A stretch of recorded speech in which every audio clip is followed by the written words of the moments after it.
नमस्कार। हम भोजपुरी गायक आनंद सहारा रउआ सभे के बीच में हम एक छोटा सा गीत लेकर के आ रहा बानी। अभी हमनी के देश में लाइट बरा खाली कोरोना महामारी से सब कोई जूझ रहा बा। वही पर कवि जी एक गीत लिखले बड़े जौना के हम रउआ सभी के बीच में प्रस्तुत कर रहा बानी। आई का भाव बा।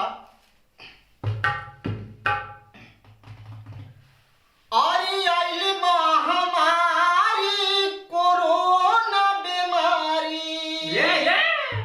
की आइल महामारी कोरोना बीमारी आजू झोता सारा संसार ए भैया दे सके बचाओ की आइल महामारी कोरोना बीमारी झोता सारा संसार ए भैया दे सके बचाओ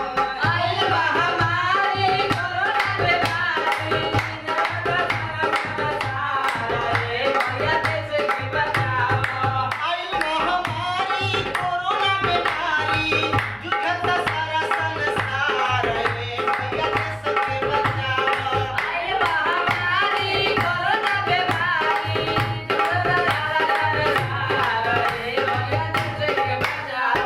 चाइना कोइला सविस्कार ए भैया दे सके बचाओ चाइना कोइला सविस्कार ए भैया दे सके बचाओ चाइना कोइला सविस्कार ए भैया दे सके बचाओ चाइना कोइला सविस्कार ए भैया दे सके बचाओ और का केहू से केहू जानी सटल रहा केहू से केहू जानी सटल रहा केहू से केहू जानी सटल रहा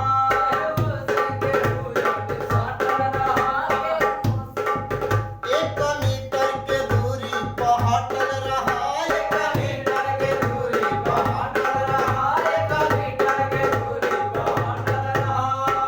इहे पानी दानवा बच जाई जानवा इहे पानी दानवा बच जाई जानवा कहले मोदी सरकार भैया दे सके बचावा ए बाती दाना बच जाई दाना कहले मोदी सरकार ए भैया दे सके बचाओ भैया चाइना नमस्कार भैया दे सके बचावा चाइना नमस्कार ए भैया दे सके बचाओ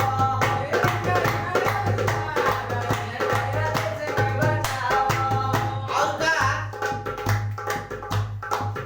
रिश्ता नाता जोड़ी रह घरवा में हो रिश्ता नाता जोड़ी रह घरवा में हो